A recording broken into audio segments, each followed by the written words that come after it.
തന്റെ ജീവിതം മാറ്റിമറിച്ച ആത്മീയ അനുഭവങ്ങളെക്കുറിച്ച് മനസ്സ് തുറന്ന് ലോകപ്രശസ്ത പോപ്പ് ഗായിക Gwen Stefani Hallow prayer and meditation YouTube ചാനലിലെ അഭിമുഖത്തിൽ സംസാരിക്കവെയാണ് 44-ാം വയസ്സിൽ തനിക്കുണ്ടായ മകൻ ഒരു അത്ഭുതമാണെന്നും അത് തന്നെ ക്രിസ്തീയ വിശ്വാസത്തിലേക്ക് കൂടുതൽ അടുപ്പിച്ചെന്നും താരം വെളിപ്പെടുത്തിയത്.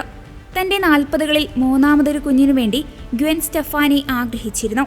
എന്നാൽ ആ പ്രായത്തിൽ സ്വാഭാവികമായ ഗർഭധാരണത്തിനുള്ള സാധ്യത കുറവാണെന്ന് വൈദ്യശാസ്ത്രം വിലയിരുത്തി.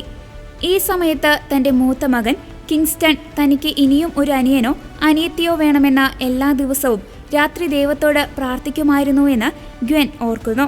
മകൻ പ്രാർത്ഥന തുടങ്ങി 4 ആഴ്ചകൾക്ക് ശേഷം താൻ ഗർഭിണിയാണെന്ന വിവരം തിരിച്ചറിഞ്ഞതായി താരം പറഞ്ഞു. കുട്ടിക്കാലത്ത് കത്തോലിക്ക പശ്ചാത്തലത്തിൽ വളർന്ന ഗ്വെൻ തന്റെ കരിയറിന്റെ ഉന്നതിയിൽ നിൽക്കുമ്പോൾ ആത്മീയതയിൽ നിന്ന് അകന്നുപോയിരുന്നു. എന്നാൽ മകന്റെ ജനനത്തോടെ തന്റെ ആത്മീയ ജീവിതത്തിലേക്ക് മടങ്ങിയ ഗ്വെൻ ഇപ്പോൾ കൃത്യമായ പ്രാർത്ഥനയിലും സഭാപ്രവർത്തനങ്ങളിലും ശ്രദ്ധ കേന്ദ്രീകരിക്കുന്നു.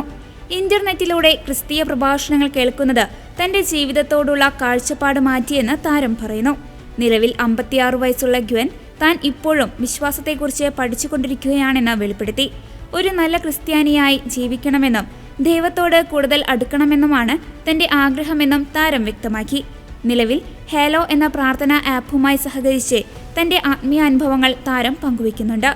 അതേസമയം തന്റെ ഭർത്താവും പ്രശസ്ത കൺട്രി ഗായകനുമായ ബ്ലേക്ക് ഷെൽട്ടനും ഗ്വെന്റെ വിശ്വാസ ജീവിതത്തിൽ വലിയ പങ്കുവഹിക്കുന്നുണ്ട്. അദ്ദേഹവും വിശ്വാസത്തിന്റെ പാത പിന്തുടരുന്ന വ്യക്തിയാണ്. തങ്ങൾ രണ്ടുപേരും ചേർന്ന് പ്രാർത്ഥിക്കുന്നതും ആത്മീയ കാര്യങ്ങൾ പങ്കുവയ്ക്കുന്നതും ജീവിതത്തിന് പുതിയൊരു അർത്ഥം നൽകിയെന്ന് ഗ്വെൻ കൂട്ടിച്ചേർത്തു.